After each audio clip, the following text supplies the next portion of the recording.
sejak kebangkitannya, ulama bersama pengikut-pengikutnya istiqomah dan setia jaga akidah dan sunnah Rasulnya.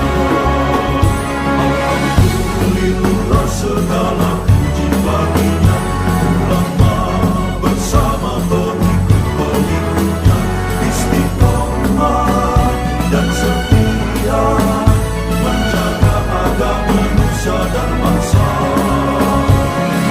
Mari kuatkan niat kita, kita bulatkan tekad kita, terus lanjutkan amal kita, mengembangkan hikmah kita. Assalamualaikum warahmatullahi wabarakatuh.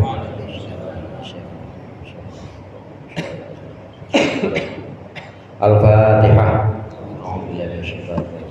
Bismillahirrahmanirrahim. Alhamdulillahirabbil alamin, arrahmanir rahim, maliki yaumiddin. Iyyaka na'budu wa iyyaka nasta'in, ihdinas siratal mustaqim, siratal ladzina an'amta 'alaihim ghairil maghdubi 'alaihim waladdallin. Bismillahirrahmanirrahim. Alhamdulil mu'allimit tullabi wa musahhilil khairi liman yata'allamu. Thumma as-salatu was-salamu 'alan nabi wa alihi wa sahbihi yu'zamu. Ya Rabbana kaffir 'anna dhunubana wa walidina wa liman huwa muslimu. Nad'uka Allahumma ilman nafi'a min yawmina ilal hisabi yaqumu. Amin amin amin wa ya fattahu. Amin amin amin wa ya alimu. Bismillahirrahmanirrahim. Alhamdulillahil awwalil akhir, al-batinil zahir. Wassalatu wassalamu ala sayyidina Muhammadin tahiril fakhir wa ala alihi wa ashabihi dawil ula wal mafakhir. Amma ba'du, faqala an-nabiy sallallahu alaihi wasallam, inna ahsanal hadithi kitabullah wa khairul hadi hadi Muhammadin rasulillah sallallahu alaihi wasallam wa syarrul umuri muhdatsatuha wa kullu muhdatsatin bid'ah wa kullu bid'atin dhalalah. Hadirin jamaah Masjid Al-Abrar yang dimuliakan oleh Allah, alhamdulillah pada malam hari ini kita berkumpul kembali untuk melanjutkan pengajian kitab tafsir Jalalain. Mudah-mudahan apa yang akan kita baca menjadi ilmu yang bermanfaat di dunia wal akhirah. Amin ya rabbal alamin. Pembahasan kita terakhir ada pada surah Yasin ayat 68. Ayat 68, wa man nu'ammirhu nunakkishu fil khalqi afala ya'qilun. Sudah menjadi ketentuan Allah yang terkadang disebut sebagai sunnatullah. Kebanyakan orang kalau sudah menjelang usia, di ujung usianya sudah lansia, maka akan Allah kembalikan. Nunakkishu fil khalq. Kalau orang yang Allah berikan umur panjang hingga lanjut usia, maka akan Allah kembalikan dalam bentuk penciptaan yang pertama. Lemah lagi kayak anak kecil yang tadinya jalan gagah-gagahnya ketika dia masih muda, kemudian ketika sudah usia lanjut maka akan kembali lagi seperti anak-anak. Jalannya harus pakai tongkat lagi. Ingatan-ingatan juga sudah mulai ada yang hilang. Ini untuk kebanyakan orang. Untuk para nabi dan para rasul tidak. Untuk orang-orang yang memang mengamalkan ilmunya, al-ulama al-amilun, ulama yang mengamalkan ilmunya, maka tidak terkena ini penyakit ini. Akan tetap badannya, apalagi ingatannya akan tetap dijaga oleh Allah. Jadi ada pengecualian di sini hadirin, ada pengecualian, tidak seluruhnya seperti itu. Tidak seluruhnya orang yang lanjut usia itu kemudian akan pikun, tidak, tapi ada yang memang Allah utamakan. Di antaranya adalah orang-orang yang mengamalkan ilmunya. Jamaah rahimakumullah, ini menunjukkan bahwa Allah yang mampu untuk mengembalikan penciptaan yang tadinya gagah, yang tadinya kuat kemudian menjadi lemah, akan kembali lagi menjadi lemah seperti anak kecil. Ini menunjukkan bahwa Allah mampu, Allah kuasa dan bisa untuk mengembalikan segala sesuatu. Karenanya Allah kuasa, mampu dan sangat bisa untuk mengadakan yang namanya yaumil qiyamah, hari kebangkitan, yang asalnya sudah hancur tulang belulang, yang asalnya jasad semuanya sudah tercerai-berai, ini Allah satukan sangat mudah.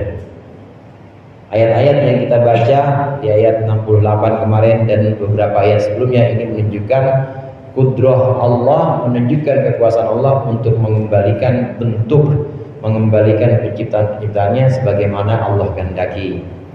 Pada pembahasan berikut di ayat 69 Allah menjelaskan tentang salah satu dari sifat Rasulullah sallallahu alaihi wasallam. Faqala Allah Ta'ala wa huwa asdaqul qailin. Wa ma 'allamnahu asy-syi'ra wa ma yanbaghi lahu in huwa illa dzikrun wa qur'anun mubin. Wa ma 'allamnahu ayyin nabiyya asy-syi'ra, dan kami tidak mengajarkannya, kami tidak mengajarkan Nabi Muhammad asy-syi'ra akan syair. Perkataan ini raddun liqaulihim annama atabihi minal Qur'an syi'run. Ini adalah merupakan penolakan dari Allah, penolakan kepada orang-orang yang mengatakan bahwa apa yang dibawa oleh Rasulullah Al-Qur'an itu adalah syair. Wa ma yanbaghi ay yashulu lahu, tidaklah mudah lahu bagi Muhammad, bagi Nabi Muhammad apa asyi'ru syair.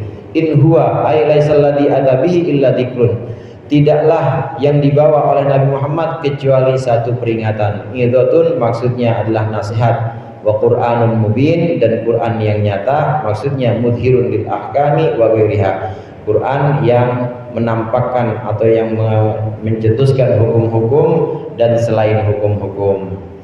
Kandungan Al-Quran secara umum ini berisi tentang hukum-hukum syariat, seperti wajibnya puasa Ramadan, kutiba alaikumusiyam, seperti wajibnya sholat, aqimis sholah liduluki syamsi ila ghasaqil lail. Ini adalah hukum-hukum. Kemudian hukum-hukum seperti hukum pidana atau jinayat yang nanti mencakup kisos dan lain sebagainya. Dalam Al-Quran ini ada hukum-hukum. Selain hukum, Al-Quran juga mengandung kandungan pelajaran atau nasihat tentang akidah, tentang keyakinan yang seharusnya bahwa tidak ada Tuhan selain Allah, la ilaha illallah. Ini kandungannya. Yang kedua yaitu berupa akidah. Surat seperti surat Al-Kafirun, qul ya ayyuhal kafirun la a'budu ma ta'budun, seperti surat Al-Ikhlas, qul huwallahu ahad. Ini adalah kandungan Al-Quran yang temanya akidah, temanya tentang keyakinan tauhid, tidak ada Tuhan selain Allah. Dan juga ada kandungan cerita-cerita. Ada kandungan cerita-cerita lain dalam Al-Quran berupa cerita umat-umat terdahulu. Hanya saja susunannya hadirin, susunan Al-Quran ini tidak seperti susunan biasa. Susunan dalam Al-Quran ini pilihan-pilihan katanya, ini benar pilihan kata-kata yang indah. Orang Arab itu kalau mendengar kata-kata yang indah, apalagi sudah ada bahar atau sudah ada wazannya, maka akan cepat hafal. Orang Arab kala itu yang diandalkan oleh mereka itu adalah hafalan. Di antaranya menghafalkan nasab atau leluhur mereka. Leluhur mereka, misalnya Bang Heru bin Muhtar bin mana Bang Muhtar? Sampai berapa tuh kira-kira? Nah, orang Arab bisa hafal sampai 17 lebih ke atas. Itu hafalannya kuat. Begitu juga syair atau puisi-puisi dalam bahasa Arab. Saat ada seorang penyair itu syair, orangnya namanya syair, kemudian produknya atau buatannya namanya syair. Syair itu bukan sihir, bukan, tapi syair pakai ain. Syair itu puisi bahasa Arab, tapi dengan wazan atau dengan bahar-bahar tertentu. Nah, orangnya namanya syair. Kalau di Indonesia sudah berubah jadinya penyair, orang yang namanya syair. Nah, karyanya disebut dengan syair. Tapi kalau dalam bahasa Arab karyanya disebut dengan syair. Bedanya di dalam puisi Arab dengan puisi-puisi yang selain Arab, ini dalam puisi Arab ini ada bahar atau ada wazan-wazan tertentu. Contoh yang kita dengar yang ada di luar Al-Quran ini. Di luar Al-Quran yang berbentuk syair itu satu qasidah yang kita kenal dengan qasidah burdah. Qasidah burdah Nabiyunal amirun nahi fala ahadun abarra fi qawli la minhu wala na'ami. Itu wazannya, namanya baharnya bahar basit namanya. Innal basita ladaihi yubsatul amalu mustafilun fa'ilun mustafilun fa'ilun. Ada pada wazannya, ada baharnya. Terus termasuk syair misalnya sholawat badan, salatullah salamullah, gitu ya.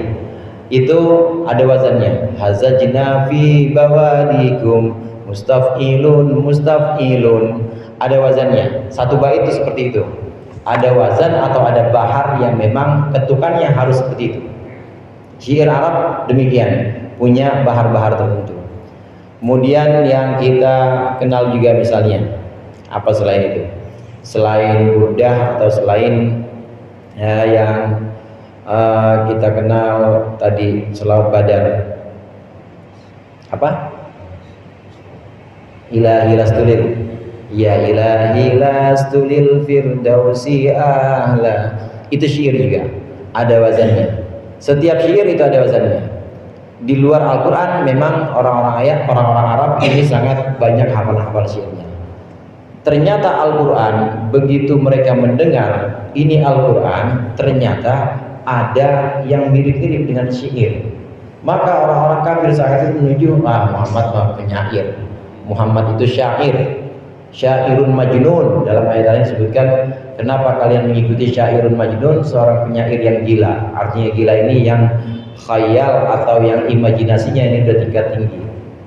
Yang dimaksud syair atau puisi itu adalah satu karya wazdun muqaffan mukhayyalat, adalah satu karya dengan wazan tertentu atau bahar yang tadi saya sebut, kemudian dengan ujung-ujung yang diatur dan penuh dengan imajinasi atau khayalan-khayalan.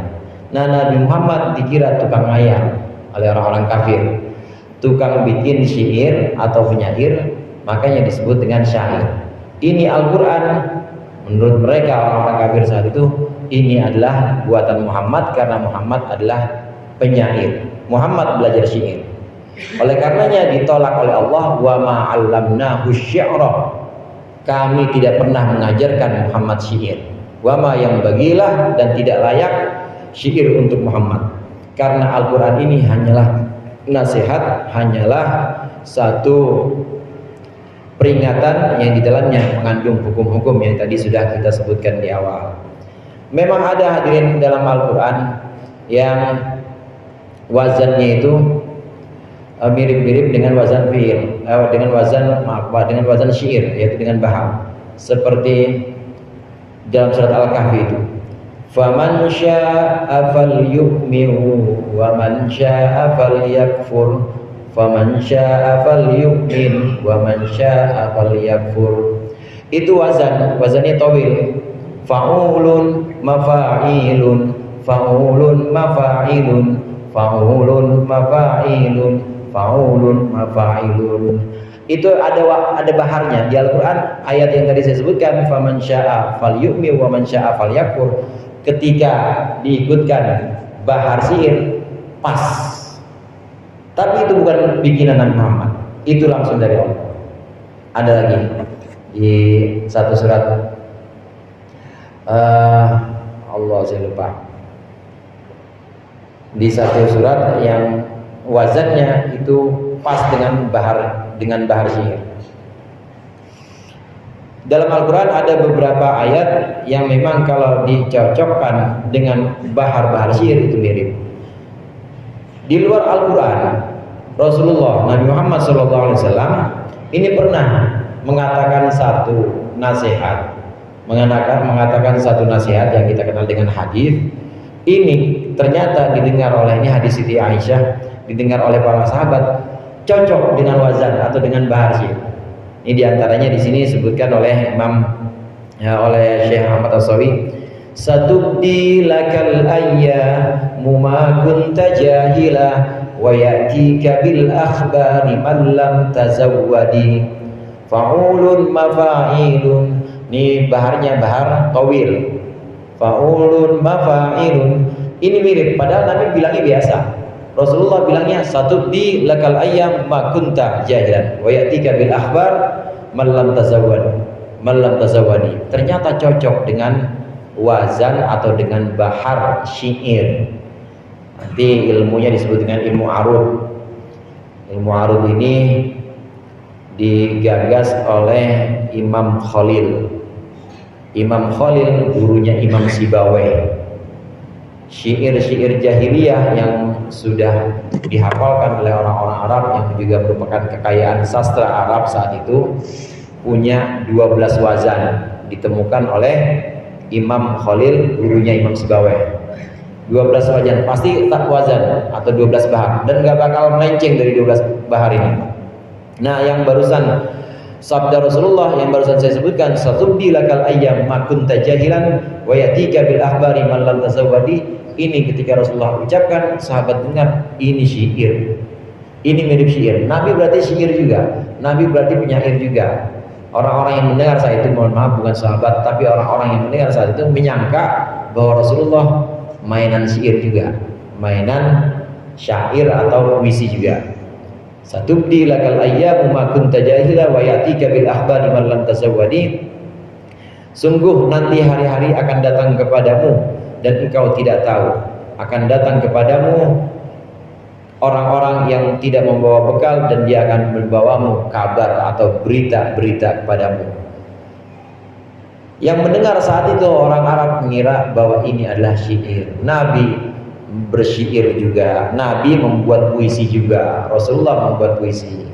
Karenanya ditolak oleh Al-Quran, wa ma 'allamnahu syi'ra wa ma yanbaghilah. Kami, kata Allah, kami tidak pernah mengajarkan syair, tidak pernah mengajarkan puisi kepada Muhammad, dan tidak layak puisi itu bagi Muhammad, bagi Nabi Muhammad. Al-Quran ini bukan syair, Al-Quran ini hanyalah peringatan dan nasihat yang di dalamnya terkandung hukum-hukum, akidah dan cerita-cerita. Dari segi kekayaannya, kekayaan bahasanya, Al-Quran memang sangat indah. Secara balaghah Al-Quran itu sangat indah. Sastranya ada dalam Al-Quran. Keindahan bahasanya banyak dalam Al-Quran, tapi tetap Al-Quran bukan karya sastra. In huwa illa dzikrun wa Qur'anun mubin. Al-Quran itu hanyalah peringatan dan juga pemberi nasihat atau nasihat yang menjelaskan hukum-hukum di dalamnya. Ini diantara bantahan atau diantara counter dari Allah, bantahan bahwasannya Nabi Muhammad itu bukanlah seorang penyair, tidak layak.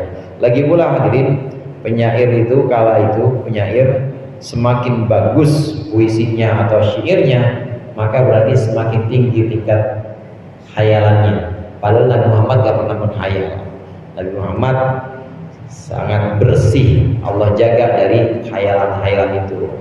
Semua yang diucapkan oleh Nabi Muhammad ini dari Allah tuntunannya. Wa ma yantiqu 'anil hawa in huwa illa wahyu yuha.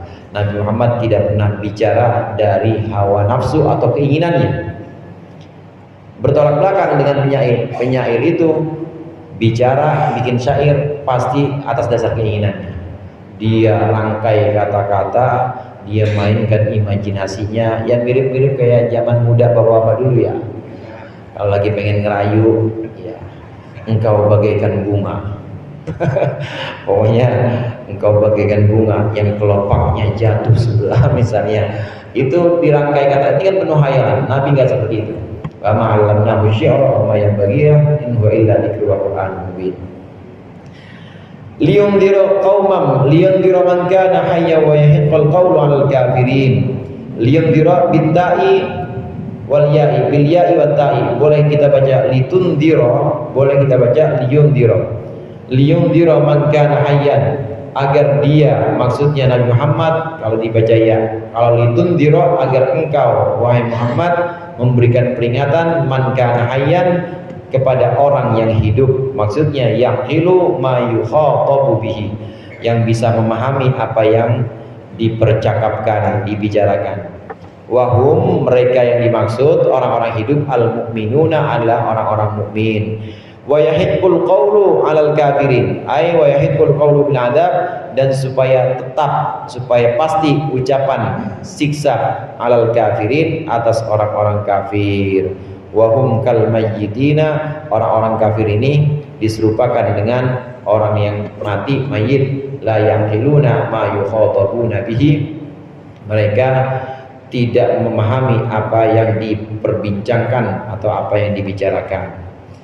Liyundira man kana hayyan wa yahiqqul qawlu 'alal kafirin. Al-Quran hanyalah nasihat dan juga peringatan agar engkau Muhammad memberikan peringatan kepada orang yang hidup dan memastikan azab kepada orang-orang kafir. Jamaah rahimahullah, kalau kita perhatikan ini, agar engkau memberikan peringatan kepada orang-orang yang hidup dan menetapkan azab untuk orang-orang kafir. Satu sisi ada orang yang hidup, kemudian kelanjutannya sisi lain ada orang-orang kafir. Ini kalau dari segi balaghah, ini satu gaya bahasa yang sangat indah. Kalau kita mengucapkan lengkap seperti ini, kalau kita mengucapkan lengkap, Al-Quran adalah peringatan dan nasihat, peringatan dan nasihat yang mengandung hukum-hukum.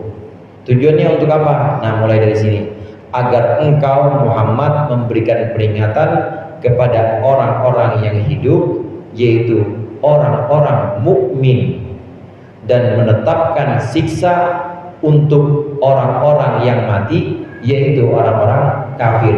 Kalau kita mau sebutkan seperti itu lengkapnya. Tapi di sini redaksinya dihilangkan perbandingan antara orang hidup, kemudian lafaz berikutnya atau ayat berikutnya adalah orang kafir. Yang dihilangkan di sini orang kafir adalah orang mati, sedangkan orang yang hidup yang dimaksud adalah orang mukmin. Orang mukmin hidup. Kenapa disebut hidup? Karena mampu memahami apa yang ada dalam Al-Quran. Ajakan-ajakan untuk ibadah, ajakan-ajakan untuk memenangkan akhirat, mengalahkan dunia, ajakan-ajakan untuk mempersiapkan kematian. Ini orang-orang beriman paham yang ada dalam Al-Quran, dipahami dan kemudian diamalkan. Tapi orang kafir ini seperti mayit, seperti orang mati, diajak ngomong aja nggak paham. Orang mati kan diajak ngomong apa aja nggak bakal jawab, dia diem aja. Ya kalau jawab amilnya pada kabur, amilnya takut. Orang kafir diumpamakan di sini seperti orang mati yang tidak paham dan tidak bisa mengerti apa yang diajarkan Al-Quran. Ajakan walau akhiratu khairul laka minal ula, misalnya akhirat itu lebih baik untukmu dibanding dunia. Ini oleh orang-orang kafir tidak bisa dipahami. Yang mereka pahami hanyalah sekarang hidup, ya sekarang harus senang, gitu aja. Mereka tidak memahami bahwa setelah ini ada kehidupan yang lebih kekal, setelah ini ada kehidupan yang lebih sejati.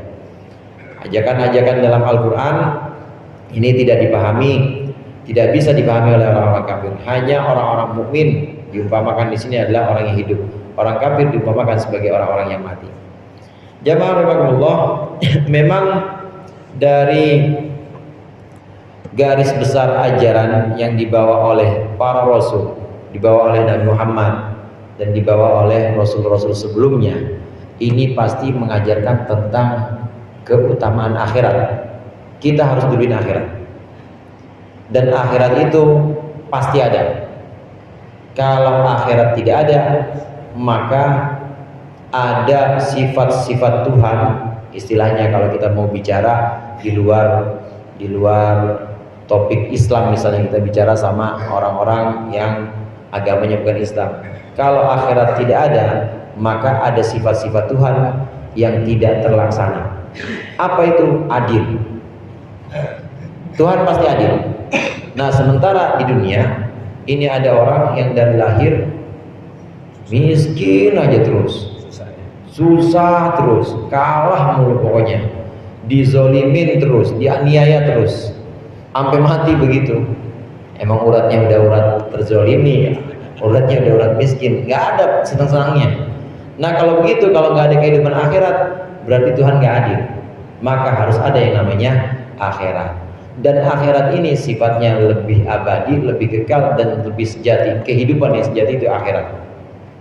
Semua ajaran-ajaran Rasul sebelum Nabi Muhammad, ya ajaran-ajaran Allah yang disampaikan oleh para Rasul, ini pasti mengetengahkan atau mengangkat tentang pentingnya akhirat. Lah dunia bagaimana? Ya dunia cuma buat nyebrang aja.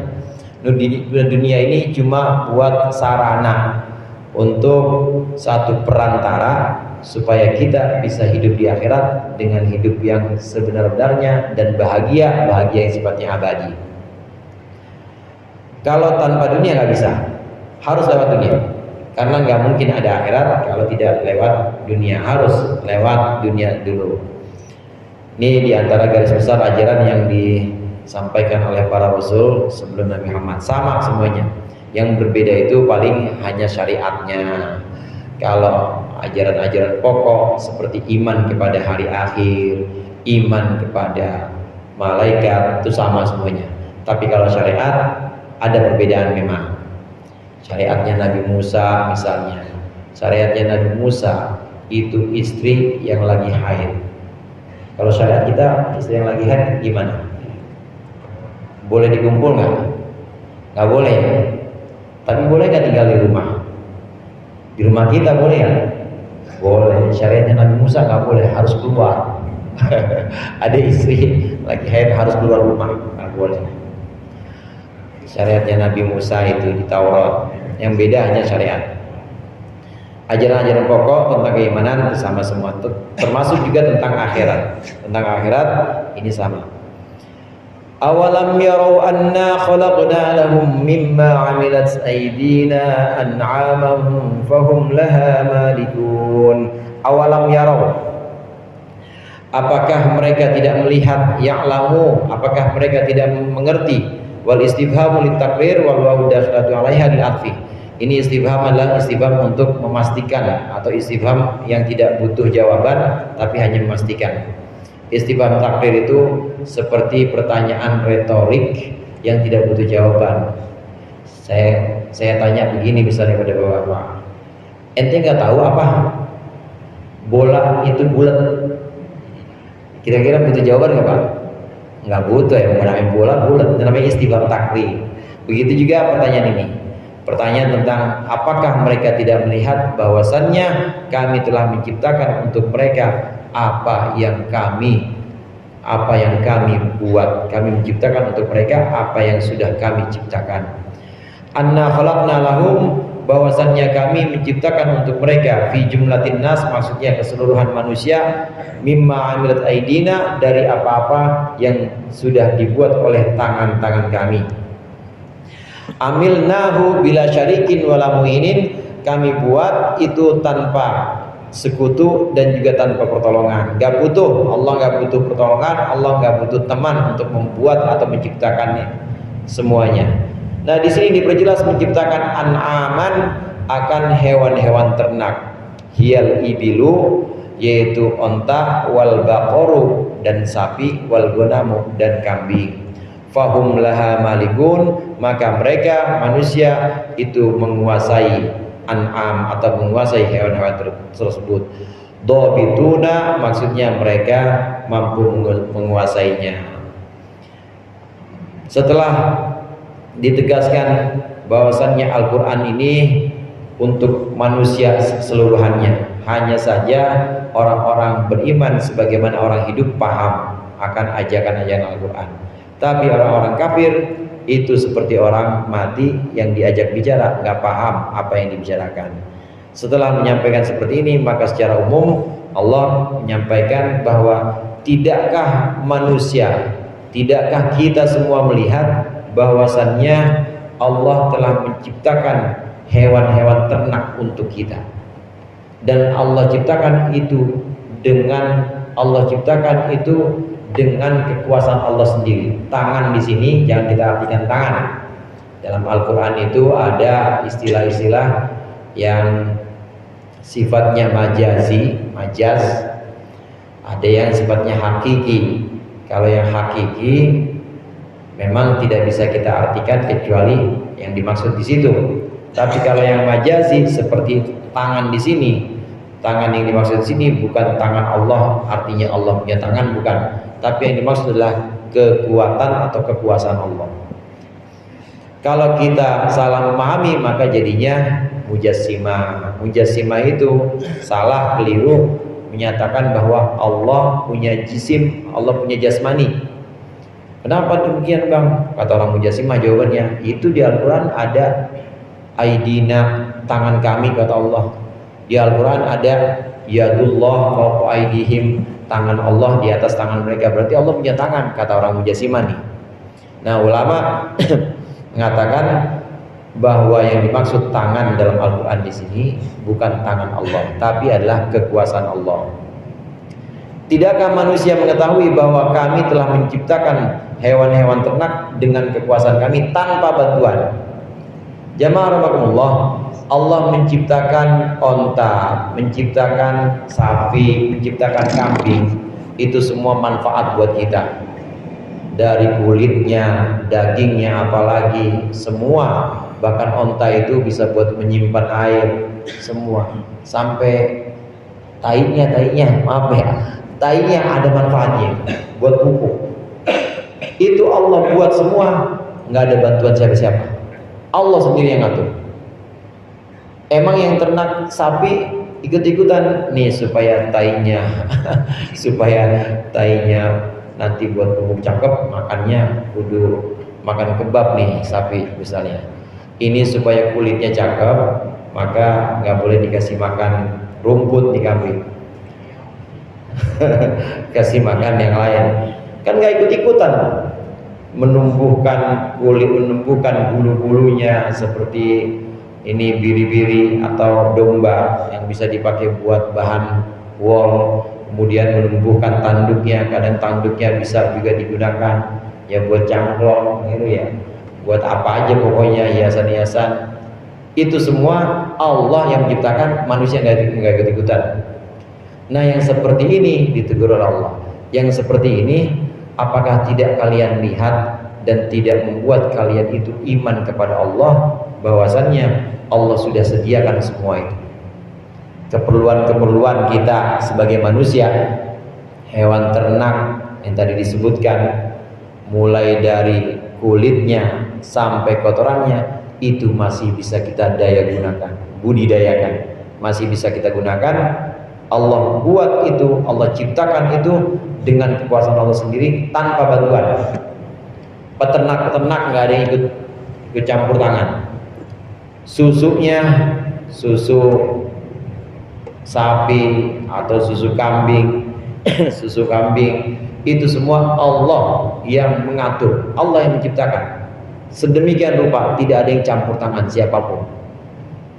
Dokter, profesor yang ahli di bidang peternakan nggak ikut campur. Allah semua yang menciptakan semua. Nah, yang seperti ini hendaklah membuat kita makin yakin dan makin iman kepada Allah. Kita diajak untuk melihat, merenungkan bahwa semua ciptaan-ciptaan, makhluk-makhluk yang Allah adakan di muka bumi ini adalah untuk kita, untuk manusia. Manfaatnya itu untuk manusia. Sampai-sampai yang kiranya sangat kecil dan juga enggak bermanfaat, sebenarnya ada manfaatnya. Nyamuk walaupun kecil ada manfaatnya itu, saudara. Kalau nggak ada nyamuk, baygon nggak laku. Gara-gara ada nyamuk, maka ada perusahaan baygon. Ada yang ngambil keuntungan dari situ juga. Yang semua yang kira-kira remeh, yang kira-kira tidak pernah terpikirkan oleh kita, itu Allah ciptakan untuk kita, untuk manusia.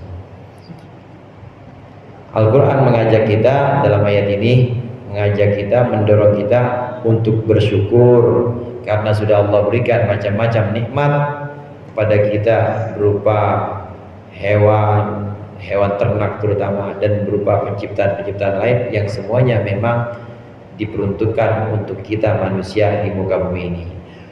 Wa dhallalnaha lahum faminha rakubuhum wa minha ya'kulun. Wa dhallalnaha lahum faminha rakubuhum wallahu a'lam bissawab. Mudah-mudahan bermanfaat, lebih kurangnya saya mohon maaf. Wallahul muwaffiq ila aqwamit thoriq. Wassalamualaikum warahmatullahi wabarakatuh.